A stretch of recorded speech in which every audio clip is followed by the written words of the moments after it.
Madame, monsieur, bonsoir. Donc aujourd'hui, nous avons sur le plateau d'Al Mouatine monsieur Jamali Kasban. Jamali Kasban qui est conseiller communal, député bruxellois. Jamali Kasban, bienvenue sur le plateau d'Al Mouatine. Salam alaikum et bonjour, bonsoir à toutes et à tous. Merci Jamali Kasban.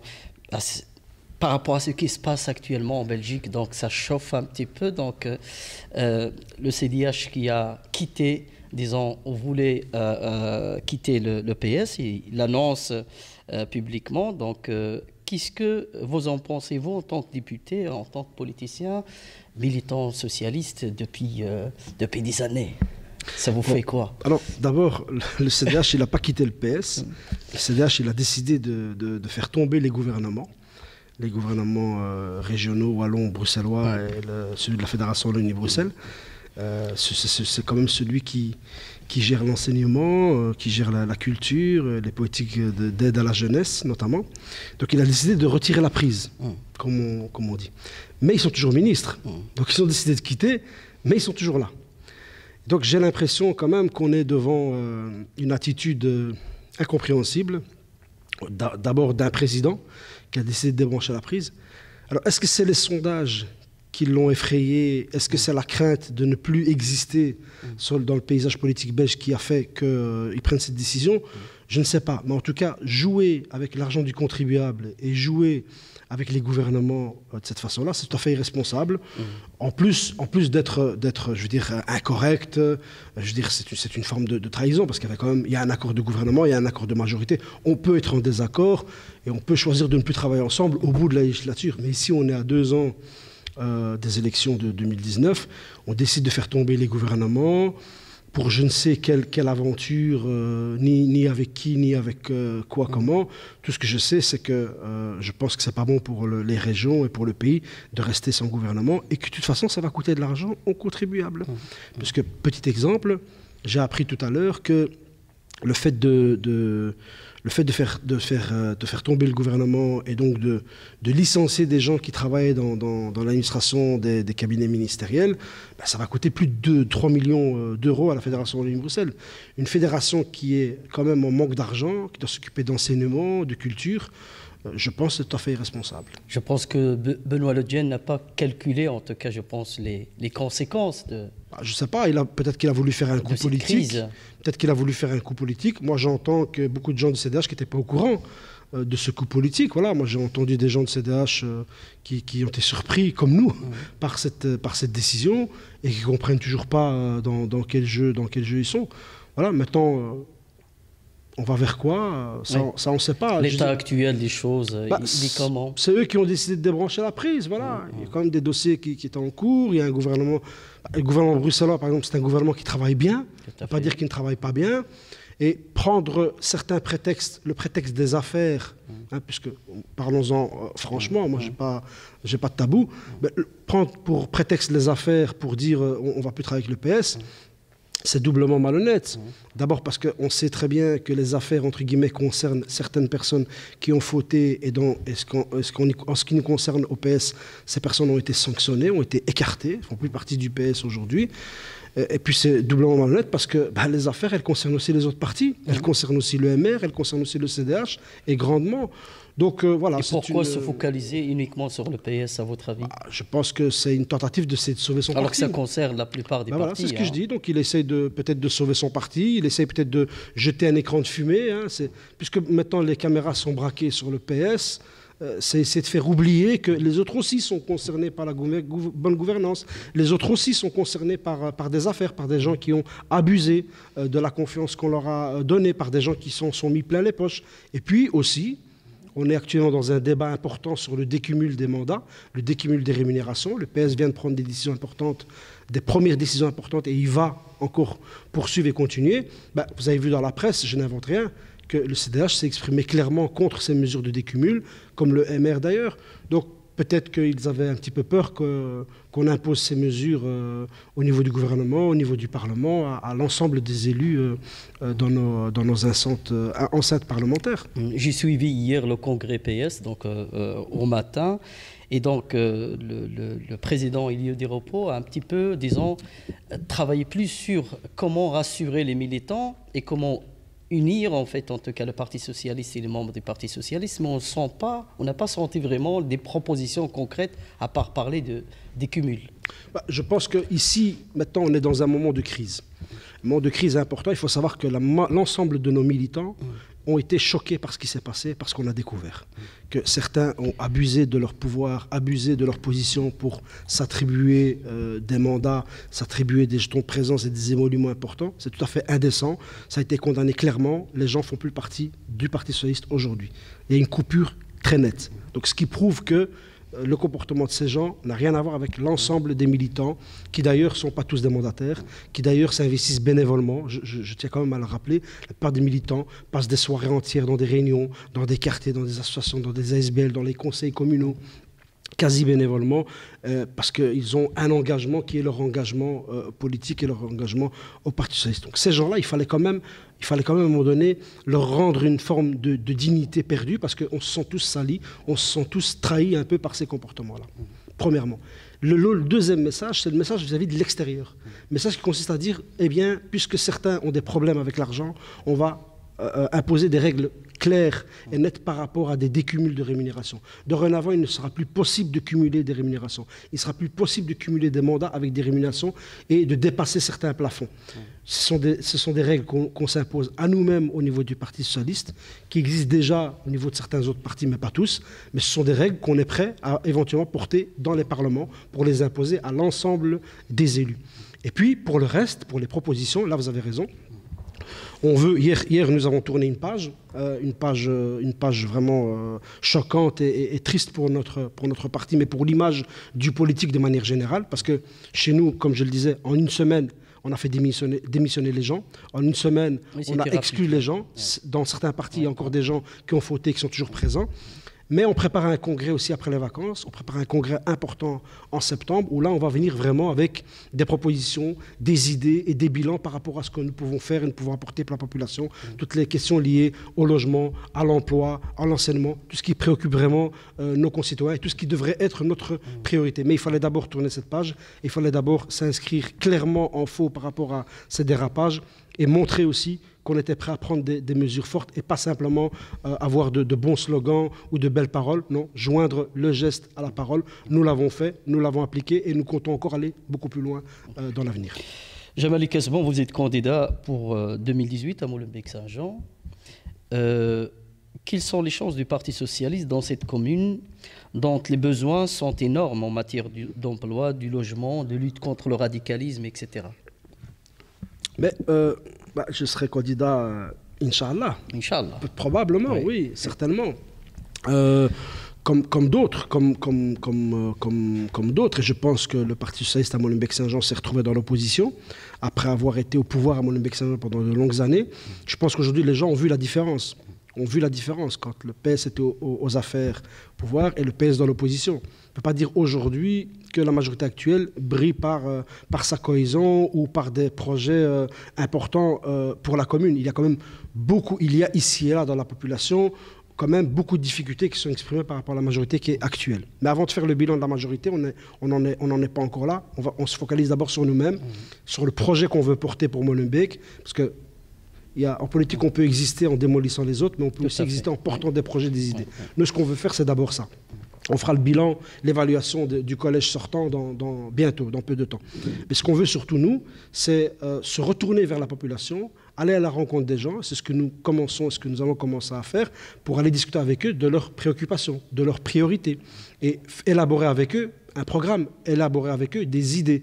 Parce que les idées, c'est pas nous tout seuls qui allons. On en a certaines, on en a pas mal, on va en discuter, on va en débattre, mais on veut vraiment venir aux élections avec un projet mobilisateur pour Molenbeek, pour l'avenir de Molenbeek. Molenbeek a été sali, a été décrié, Molenbeek n'a pas été défendu comme il fallait, comme il se doit.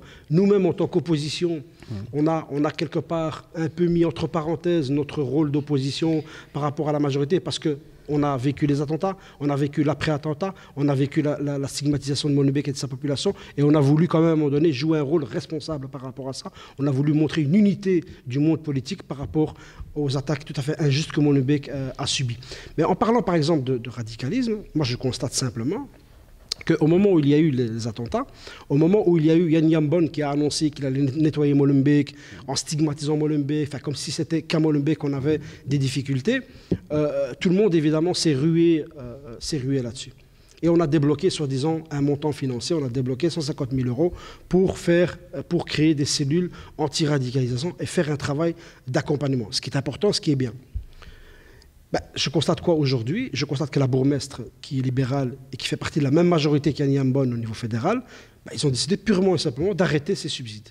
Donc même pas 2 ans après les attentats, on décide d'enlever le subside de 150 000 € qui permettait d'avoir une cellule d'accompagnement qui luttait contre la radicalisation, l'embrigadement de nos jeunes. C'est tout à fait inconscient.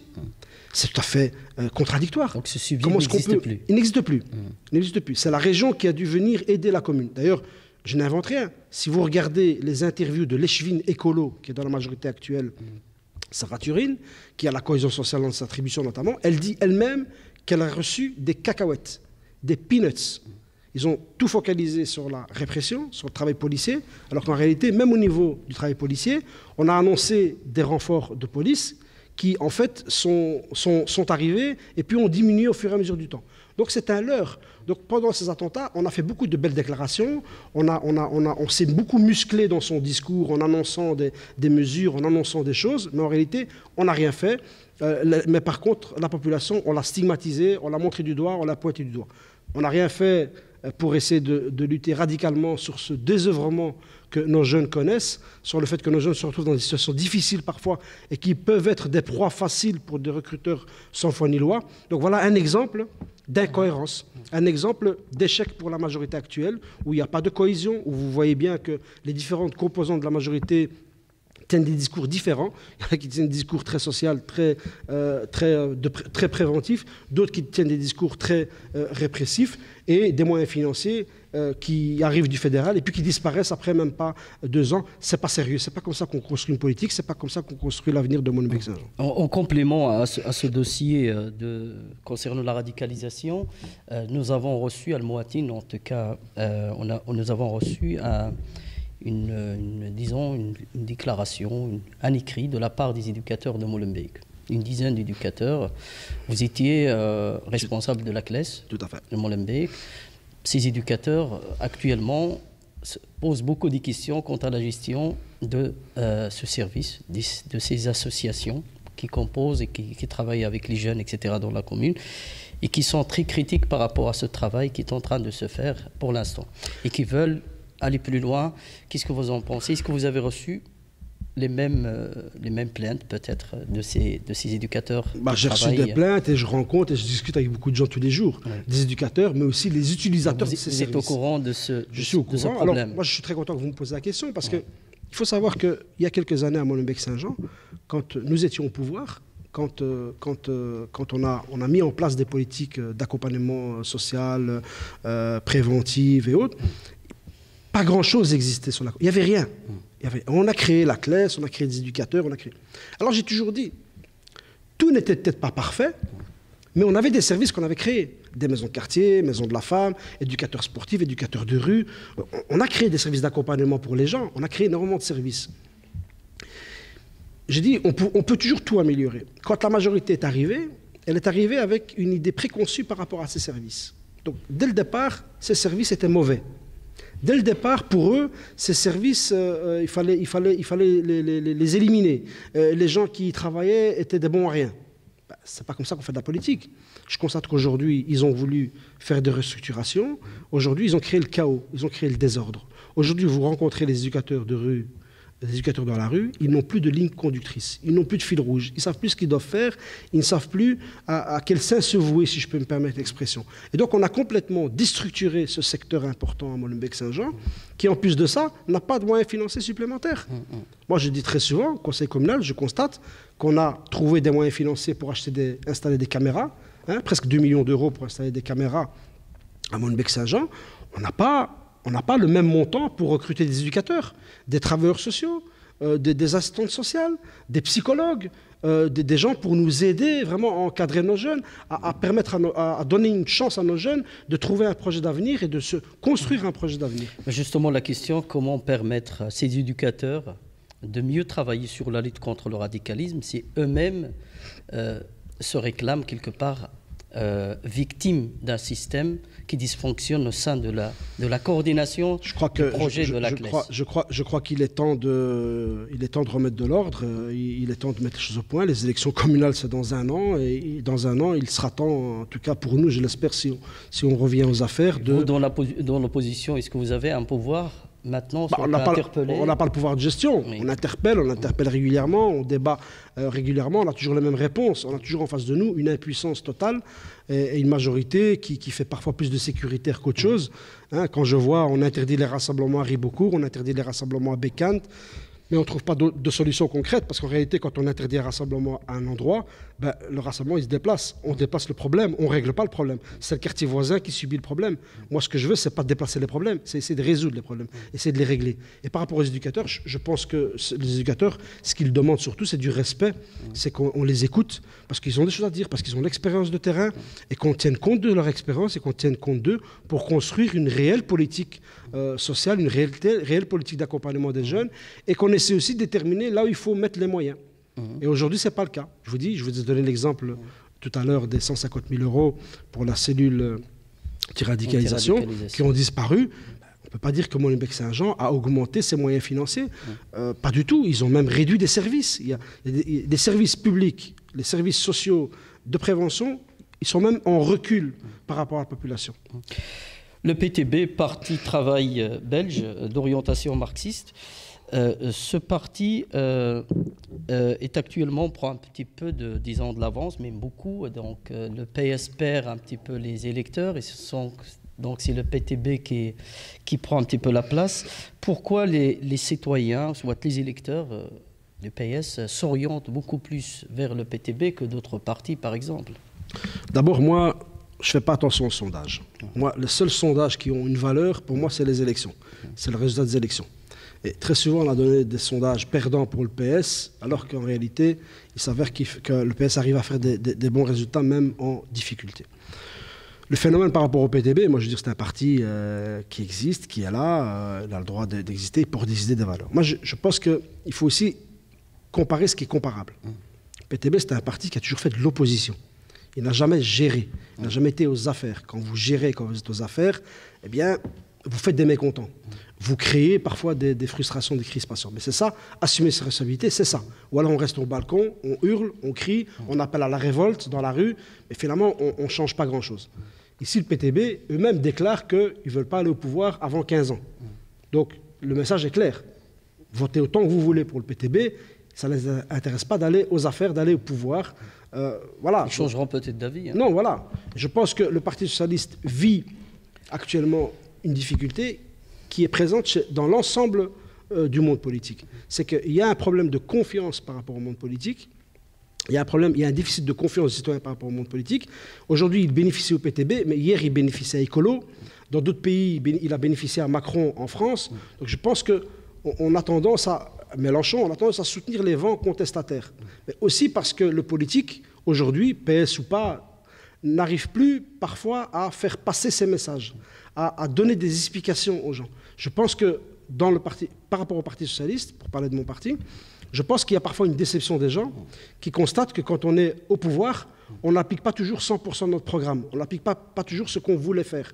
Ce qui est normal, parce que quand on est dans une majorité, quand on compose avec d'autres partis, eh bien, on n'impose pas 100% de son programme. Quand vous êtes 2 partenaires, vous avez la moitié. Quand vous êtes 3, vous divisez en 3. Donc, je veux dire, c'est difficile. Et je pense qu'on doit faire un travail d'explication par rapport à la population, par rapport à ce phénomène-là. C'est une réalité. Ici, on n'a pas de scrutin majoritaire. Ce sont des scrutins à la proportionnelle, donc les partis composent des majorités. On essaie de trouver des dénominateurs communs. Et effectivement, il y a parfois des décisions qui posent plus de problèmes que d'autres, il y a des décisions qui fâchent, et le PS a fait des erreurs. Je le dis, dans la gestion, là où on a été aux affaires, on a parfois fait des erreurs, et des erreurs qui nous coûtent aujourd'hui un déficit de confiance. Mais je pense qu'il faut repartir au combat. Nos idées sont de bonnes idées. D'ailleurs, nos idées sont partagées grandement par le PTB. Ou inversement, eux diront l'inverse. Mais la différence, c'est que nous sommes pragmatiques. Et que si on a la possibilité d'aller au pouvoir, nous acceptons cette responsabilité d'aller au pouvoir et de pouvoir essayer de mettre en pratique le maximum de notre programme social. Et en tout cas, moi je refuse d'opposer le jeu qui consiste à opposer le PS avec le PTB. Moi je pense que nos sociétés ont plus que jamais besoin d'une gauche, mais d'une gauche responsable qui assume le fait d'être au pouvoir. Et c'est trop facile d'essayer d'opposer les gauches ou ceux qui se disent représenter les gauches, parce que finalement ça fait le jeu de la droite, ça fait le jeu de la droite extrême, voire de l'extrême droite. Okay. Jamali Kasbon, quel regard portez-vous sur l'avenir de la région bruxelloise? Bonne question. Moi, j'ai pas une boule de cristal, mais je constate simplement que le gouvernement régional actuel, c'est un gouvernement qui, en termes de personnalité, n'est pas un gouvernement qui est médiatiquement, je veux dire, qui est présent dans les médias autant que le gouvernement fédéral, par exemple. Mais je pense que c'est un gouvernement qui travaille. C'est un gouvernement qui travaille sérieusement. Plusieurs partis le composent, il faut quand même rappeler ça. Le gouvernement bruxellois, c'est plusieurs partis francophones, mais aussi des partis flamands. Donc il y a une coexistence des flamands et des francophones à Bruxelles, des partis différents. Enfin, vous avez le VLD qui est avec le SPA. Je veux dire, c'est quand même... Vous avez ici Défi, CDH qui vient de débrancher la prise, et le PS. Et donc c'est des gens qui ont, je pense, une seule volonté, une seule passion, c'est de faire avancer la région bruxelloise. Aujourd'hui, le chômage a tendance à diminuer en région bruxelloise, le nombre de demandes d'emploi également. Ce sont des efforts considérables qui ont été faits, qui doivent continuer à être faits. En matière de discrimination à l'emploi, il y a encore beaucoup à faire. Il y a des propositions qui sont sur la table. En matière de logement également, en matière de formation, je pense qu'on n'a jamais autant investi dans la formation. Parce qu'évidemment, si on veut créer de l'emploi, si on veut créer de l'activité, il faut aussi permettre à des gens qui sont moins formés, moins qualifiés, de pouvoir acquérir une formation, pouvoir rentrer dans le marché de l'emploi. Puisque la majorité, beaucoup de nos chômeurs, ce sont des demandeurs d'emploi infraqualifiés, qui n'ont pas beaucoup de qualifications, qui n'ont pas un niveau d'études très élevé. Donc je pense que ce gouvernement est un gouvernement qui travaille. Il a déterminé des zones dans la région de développement social et économique important, avec la création de logements, avec la création de l'activité économique. Donc je pense que c'est vraiment un gouvernement qui travaille sérieusement, mais qui n'est pas forcément aussi médiatique que d'autres gouvernements. Mais à choisir entre les deux, franchement, je préfère un gouvernement qui ne fait pas du tape à l'œil, mais qui travaille concrètement et qui répond aux besoins et aux préoccupations des Bruxellois et des Bruxelloises. Justement, parlant du logement, 44 000 familles attendent un logement social à Bruxelles, ce parfois depuis 20 ans. Qu'est-ce que le Parti socialiste peut faire concrètement pour solutionner, au moins alléger la liste d'attente des personnes qui attendent parfois longtemps, comme on vient de le dire, plus de 20 ans? Je pense que ça, c'est un problème, c'est un problème qui revient, qui est éternel, c'est qu'il y a le nombre de demandeurs, le nombre de personnes qui sont en droit de réclamer un logement social, il est très élevé par rapport au nombre de logements disponibles. Donc, évidemment, ce qu'il faut essayer de faire, c'est d'en créer. Il faut créer du logement, il faut créer un maximum. Et il y a eu des moments où on a un peu traîné, on n'a pas été assez vite, assez loin dans la création de logement. Mais ce qui pose problème aussi, c'est que la région devrait peut-être essayer de alléger toutes les démarches administratives, toutes les démarches urbanistiques, toutes les règles qui font que parfois, entre le moment où vous décidez de créer du logement et le moment où ils sont vraiment réalisés, vous avez parfois 1 an, 2 ans, 3 ans qui passent. On ne peut pas attendre aussi longtemps. On doit pouvoir aller beaucoup plus vite. Surtout qu'ici, je veux dire, c'est d'utilité publique, c'est pour créer du logement social. Ce qu'il faut aussi faire, c'est qu'il faut continuer les politiques actuelles. Il y a des politiques actuelles où on essaye de permettre à des gens de devenir propriétaires. Vous avez en région bruxelloise des Bruxellois qui deviennent propriétaires grâce au Fonds du logement, grâce à la SDRB. Ça aussi, c'est la région qui a mis en place ces outils et qui permet à 700 familles, plus ou moins par an, de devenir propriétaires. C'est important. Je pense que là où on pourrait aller beaucoup plus loin aussi, c'est lutter contre les logements inoccupés, notamment ceux qui font de la spéculation immobilière. Et pourquoi pas essayer d'aller un peu plus loin. Loreton Koenig, quand elle était ministre fédérale, a fait voter une loi dans ce sens, mais qu'on devrait utiliser de manière beaucoup plus importante. C'est la réquisition de bâtiments. Moi, je pense qu'on ne fait pas assez. On le fait parfois. Il y a quelques situations où on l'évoque, il y a parfois quelques blocages. Je pense qu'il faut aller plus loin. Il y a aujourd'hui des bâtiments privés qui existent en région bruxelloise qui pourraient être réquisitionnés. On pourrait, avec un aménagement assez léger, créer des solutions de logement pour les gens. Et il faut le faire, et donc là, il faudrait peut-être aller beaucoup plus loin dans cette voie-là. En tout cas, moi, je plaide beaucoup pour ça. Alors, une autre question. Selon vous, Jamali Kasbon, quelles seraient aujourd'hui les clés du vivre ensemble entre les communautés, alors que vous êtes à Molenbeek, vous savez très bien qu'il y a vraiment une composition multiculturelle de personnes porteuses de cultures différentes, d'origines différentes, etc. Comment ça se passe et quelle serait justement votre vision? Mais moi, je crois que d'abord, il faut être convaincu que nous sommes tous égaux. Il faut être convaincu aussi qu'on a tous à apporter les uns vis-à-vis des autres. On a tous des choses à nous apporter. Et que finalement, la différence reste un enrichissement pour les uns les autres. Il faut être convaincu de ça. Pour le reste, moi, je fais confiance aux citoyens. Les citoyens sur le terrain, ils vivent ensemble. À Bruxelles, les gens, ils n'ont pas de problème entre eux. La majorité des gens, ils vivent ensemble. Ils font des barbecues ensemble. Ils sont voisins. Je veux dire, vous avez des musulmans, vous avez des catholiques, vous avez des laïcs, vous avez des gens de toutes les couleurs, vous avez des gens de toutes générations qui vivent parfaitement ensemble. Là où il y a parfois des difficultés, c'est quand on vient avec des débats clivants, quand on vient avec des débats qui divisent, des sujets qui divisent, et on focalise sur les divisions. Alors qu'en réalité, nous avons 95% d'éléments qui nous rapprochent les uns les autres. On a peut-être 5% d'éléments qui nous séparent, qui nous divisent, en tout cas au niveau du point de vue. Et ce qui est normal, parce qu'on est tous différents malgré tout. Mais je trouve qu'on passe trop de temps avec ce qui nous divise et pas assez avec ce qui nous rassemble. Et on devrait mettre un peu plus le doigt et les projecteurs sur ce qui nous rassemble les uns les autres. Pour Jamali Kasbon, quelles sont les questions auxquelles ce gouvernement actuel, fédéral, doit accorder plus d'importance et pour quelles raisons? Le gouvernement actuel, pour moi, il est à côté de la plaque. Pour moi, ce n'est pas un gouvernement qui pratique une politique ultra droitière, une politique sécuritaire, mais qui n'en est pas vraiment une. C'est une politique sécuritaire de musculation, qui n'en est pas vraiment une, mais en réalité, c'est une... on annonce beaucoup de mesures pour essayer de donner l'impression qu'on s'occupe des problèmes et qu'on se préoccupe des gens, mais en réalité, il n'y a pas plus de moyens pour la sécurité, il n'y a pas plus de moyens pour la sécurité des gens, et je veux dire, on n'arrête pas des attentats avec ce qu'on est en train d'essayer de mettre en place, soi-disant. Mais encore une fois, on essaie de focaliser, on essaie de trouver des boucs émissaires. Et on focalise sur les boucs émissaires. Comme Molenbeek a été bouc émissaire. Mais est-ce qu'une mesure adéquate non, ce n'est pas une mesure adéquate, c'est une mesure ridicule. Parce que cette mesure, elle tendrait à démontrer que les gens qui sont sans papier ou en séjour illégal, ce sont les gens qui posent problème forcément. Non, ce n'est pas vrai. Je pense que la Belgique doit jouer son rôle de solidarité comme le reste du monde par rapport à ces réfugiés. Je rappelle quand même que ces réfugiés quittent la guerre, quittent l'horreur, quittent la mort, ou quittent des conditions climatiques difficiles ailleurs, et qu'on a le devoir de recevoir, au prorata, évidemment, de nos possibilités, des gens. Quand je vois que certains pays, je vois qu'en Turquie, on accueille plus de 2 millions de réfugiés, je vois qu'en Jordanie, il y a un cinquième de la population, ce sont des réfugiés. Ici, on fait un esclandre quand on veut accueillir 30 personnes dans un village. Ça ne va pas. Mais ce gouvernement, ce qu'il a surtout fait, c'est qu'il a touché au pouvoir d'achat des gens. Il a touché aux pensions, qu'on veut rallonger l'âge de la pension. Et donc, finalement, on pénalise, on a touché à la sécurité sociale.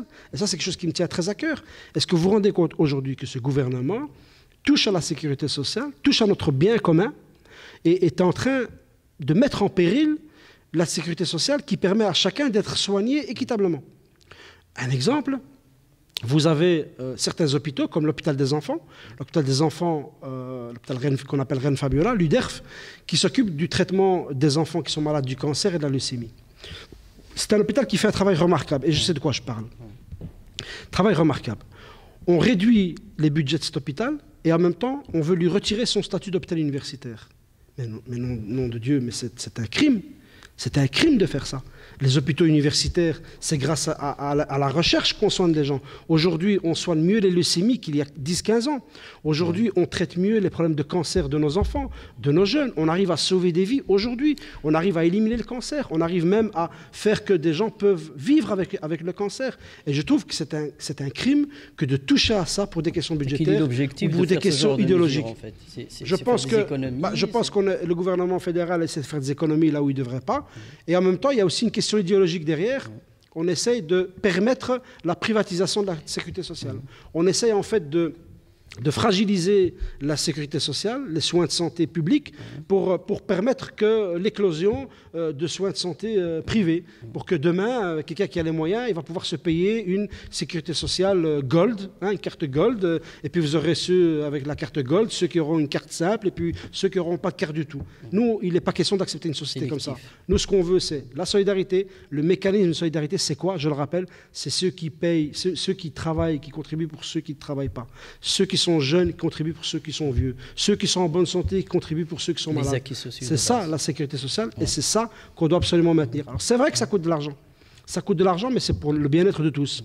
Et si on touche à ça, je pense qu'on touche à quelque chose de fondamental dans ce pays. Jean-Malik Esbon, quelle est votre conception de la laïcité en Belgique? Vous qui avez, je vais un petit peu aller sur une autre question complémentaire, qui avez porté le voile à Molenbeek, Saint-Jean, pour soutenir le port du voile en Belgique. Oui, ben je le disais tout à l'heure que j'en avais un petit peu marre qu'on focalise toujours sur les 5% qui nous séparent alors qu'on en a 5% d'éléments qui nous rassemblent et qui nous unissent. Et c'est vrai qu'à un moment donné, j'en ai eu marre de ces débats sur le voile. J'en ai marre qu'on stigmatise les femmes parce qu'elles portent le voile. J'en ai marre qu'on s'intéresse à ce que les femmes ont sur la tête et pas ce qu'elles ont dans la tête. Et c'est de la discrimination pure et simple. Il y a des femmes qui aujourd'hui sont freinées pour travailler, sont freinées pour aller à l'école, sont freinées dans leur choix, réaiguillées dans leur choix de scolarité. Il y a même des filles à qui on a voulu empêcher de passer leurs examens de fin d'année en promotion sociale, qui sont majeures, qui ont plus de 18 ans. Quand on est majeur de plus de 18 ans, on fait le choix de porter ou pas le voile. Donc je suis pour le respect, je suis pour la liberté. La liberté, c'est le choix. La liberté de choix, c'est celle qui veut le porter, elle le porte, elle doit être respectée. Celle qui ne veut pas porter, elle ne le porte pas, elle doit être respectée également. Et à un moment donné, j'en ai marre de ces débats. J'en ai marre parce qu'on focalise là-dessus. Et je voudrais qu'on se concentre sur les vrais sujets, sur les vrais enjeux, les vrais débats. Et je trouve que parler du voile en associant avec la laïcité, c'est aussi un faux débat. Parce que pour moi, une bonne définition de laïcité. Laïcité, pour moi, c'est un espace qui doit permettre la coexistence de tout le monde, qui doit permettre à chacun d'exister comme il est. Pas d'exister avec un uniforme, mais d'exister comme il est. Donc une laïcité, elle doit être inclusive et pas exclusive.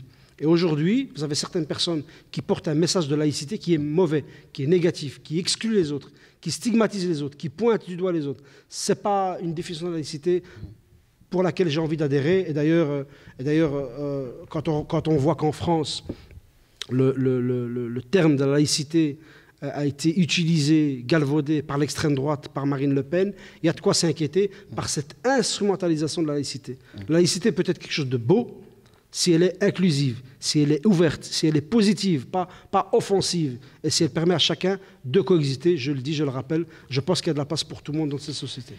Jean-Malik Esbon, quel est votre avis de voir se créer de nouveaux établissements scolaires musulmans?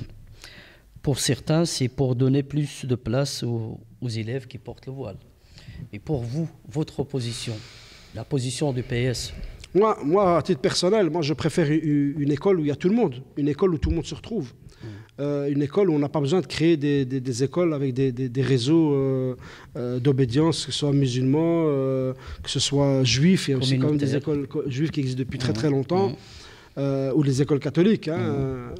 Je pense que la création de ces écoles est une conséquence de l'exclusion des jeunes filles qui portent le voile.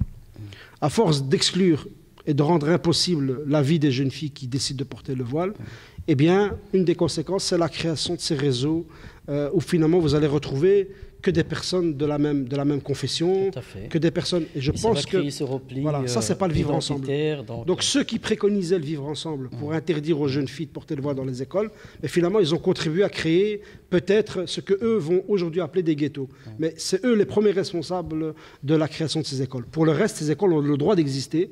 Il y a en Belgique une loi. Si vous respectez les règles. Vous n'êtes pas favorable à ce genre d'établissement. Comment? Mais vous n'êtes pas favorable à ce genre d'établissement. La loi le permet, et si les gens respectent les programmes et les prescrits urbanistiques et autres, il n'y a pas de problème à ce que ça existe. Simplement, pour ma conception du vivre ensemble, moi je préfère une école où on se retrouve tous, où il y a des musulmans, des laïcs, des catholiques, des juifs, chacun il est habillé comme il veut. Ce qui est important, c'est ce qu'on enseigne à nos enfants. Ce qui est important, c'est ce qu'on donne comme outil à nos enfants pour être des adultes de demain. Aujourd'hui, tous ces débats, je dis, c'est pour ça qu'on a focalisé tellement sur des débats qui sont futiles et accessoires. Parce qu'au-delà de ce qu'on porte sur la tête, ce qui est important, c'est l'accès à l'enseignement pour tous. Ce qui est important, c'est l'accès à l'emploi pour tous. Et là, je trouve qu'on a dévié des vraies priorités. Et justement, quelle serait pour vous la définition du concept de la citoyenneté active? C'est un concept applicable à tous. Comment être un citoyen actif. Mais moi j'ai l'impression que les citoyens jouent leur rôle de citoyens actifs. Moi, franchement, je trouve que les citoyens nous donnent des leçons de citoyenneté active. Je veux dire tous les jours. Regardez quand il y a eu les attentats qui auraient pu diviser la société, qui auraient pu nous diviser profondément, diviser les musulmans avec les autres, diviser les musulmans entre eux. Ben, vous avez au contraire une communion, vous avez eu une volonté, une solidarité, une envie de s'unir. Je pense que, je prends cet exemple-là, parce que c'est l'exemple le plus frappant qui me vient à l'esprit, mais voilà un exemple où les citoyens nous ont vraiment montré l'exemple. Ils ont montré l'exemple alors que des politiques, par rapport à ça, n'ont pas montré l'exemple. Vous avez, pendant les attentats, des politiques qui ont stigmatisé des communautés, qui ont pointé du doigt des musulmans, qui ont pointé du doigt les gens qui habitaient dans tel ou tel quartier, alors qu'ils sont autant victimes que les autres. Et ce sont les citoyens qui, encore une fois, sont sortis, ont organisé des rassemblements pacifiques, des marches pacifiques. Je me rappelle encore le rassemblement à Molenbeek avec des milliers de personnes, la marche contre la haine en plein centre de Bruxelles.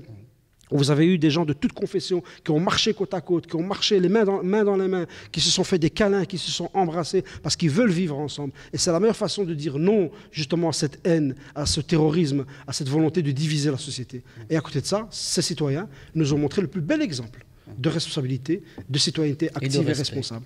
Et puis, j'ai envie de dire, tous les jours, les citoyens savent qu'ils peuvent nous interpeller, qu'ils peuvent interpeller les citoyens, qu'ils ne doivent pas attendre les élections pour le faire, ils peuvent le faire tout le temps. Et pour ça, le côté positif des réseaux sociaux, c'est ça aussi, c'est qu'on peut être interpellé par les citoyens, on peut être questionné, et on est là pour répondre à leurs questions, à leurs préoccupations. Jamali Kasbon, le Maroc vit actuellement une crise politique aussi. La région du Rif et surtout Al-Hoceima revendique des droits légitimes d'ailleurs. La majorité de ses citoyens et de ses habitants demandent le respect, demandent le travail, demandent le logement, etc. Et puis alors, on voit une minorité de séparatistes qui cherchent justement en fait à exploiter ces revendications légitimes à d'autres fins. Qu'est-ce que vous en pensez, vous, en tant que politicien ?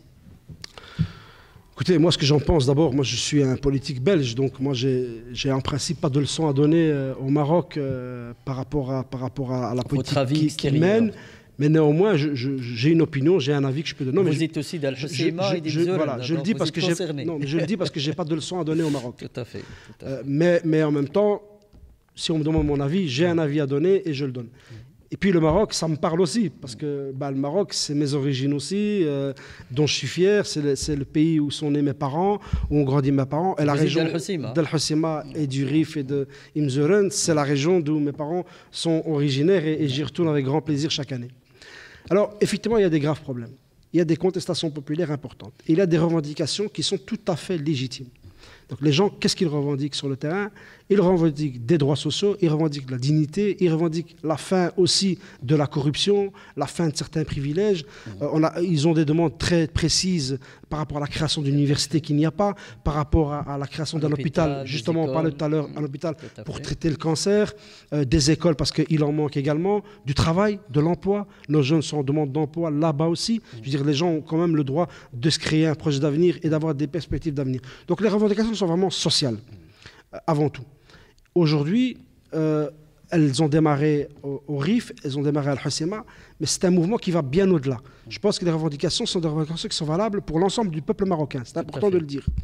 Que les manifestations, les rassemblements ont toujours eu lieu de manière pacifique, depuis le départ, depuis le début. Ça fait des mois que ça dure. Je rappelle quand même que vous avez un marchand de poissons qui a fini broyé dans une benne à ordures et que malgré tout, la population de Al-Hoceima a fait preuve d'une énorme dignité après ça. Le roi est intervenu également. Je pense que la crise a été gérée comme il fallait à ce moment-là. Le problème, c'est qu'aujourd'hui, on ne peut pas en dire autant d'aujourd'hui.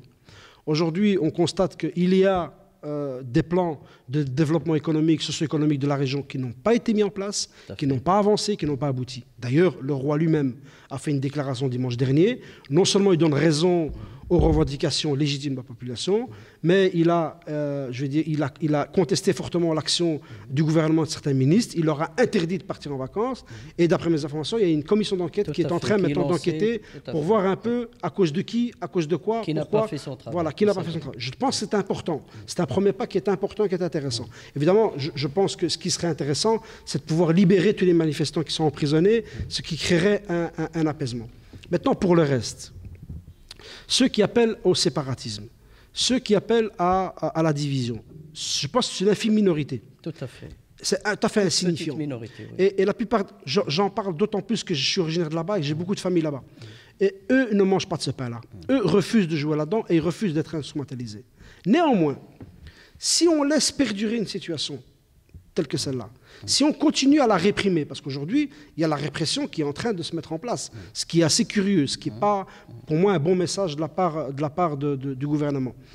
Mais alors, évidemment, vous laissez la possibilité à des éléments internes ou externes de venir manipuler les mouvements contestataires, de venir manipuler le désœuvrement des gens, le désœuvrement social des gens. Et là, c'est une responsabilité du Maroc, c'est de répondre rapidement aux préoccupations. Je pense que le roi garde encore la confiance auprès de la majorité des gens de la région de l'Al-Hoceima. C'est une réalité. Tout à fait. Il n'y a pas de slogan dégage le roi au Maroc. Tout à fait. C'est pas comparable au printemps arabe et tout. Là, ici, vous avez des revendications qui sont sociales.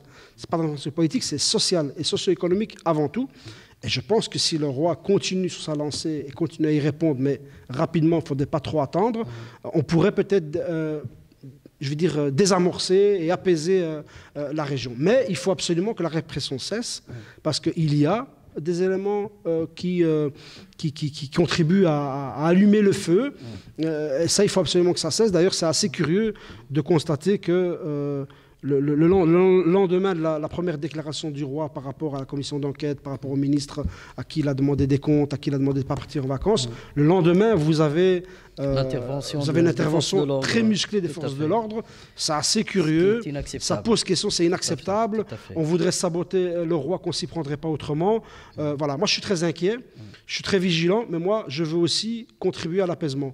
Je veux aussi dire ici et là qu'il faut refuser toute division du peuple marocain. Le peuple marocain est un, il doit rester un. Les revendications qui sont faites à Al-Hoceima, c'est des revendications qui sont valables ailleurs. Il y a 50 villes au Maroc où il y a aussi des rassemblements de solidarité, et ce n'est pas forcément des rifins. Et en même temps, il n'y a pas de volonté de séparatiste, il n'y a pas de volonté de tenir un discours qui est anti-royaliste au stade actuel. Les revendications restent sociales. Il faut, je pense, les soutenir et il faut appeler à l'apaisement de part et d'autre. J'ai entendu, il y a 2 jours, j'ai relayé un message des familles des prisonniers d'Al-Hoceima qui sont à Casa. Certains sont jugés, d'autres sont en attente de jugement. Ils ont lancé quand même comme message, donc ils sont détenus en prison pour l'instant parce qu'ils revendiquent des droits. Ils ont lancé comme message que leur mouvement a commencé de manière pacifique et il se terminera de manière pacifique. Je pense que le message est très fort, le message est important et il vient de gens qui sont emprisonnés actuellement et qui estiment qu'ils sont emprisonnés injustement et ils espèrent une libération. Ces gens-là appellent à ce qu'il n'y ait pas de division du peuple marocain, appellent à ce qu'il n'y ait pas de velléité séparatiste au Maroc. C'est extrêmement important, mais je le dis encore une fois, la priorité des priorités, c'est rétablir le calme, rétablir la paix, rétablir l'apaisement et la confiance et s'activer rapidement pour répondre aux préoccupations légitimes de la population. Jamal Kasbon, pour conclure notre agréable entretien, je vous propose de compléter ces quelques phrases. Aujourd'hui, l'homme avec un grand H devrait penser comme une femme. Pour vous, Dieu est le créateur. Être un homme politique aujourd'hui, c'est difficile mais passionnant. La Belgique de demain sera multiculturelle, interculturelle ou elle ne sera plus. Jamal Kasbon, merci pour votre confiance. Merci à vous pour votre confiance et votre invitation. Madame, Monsieur, c'est ici que ça se termine notre émission. À la semaine prochaine. Merci.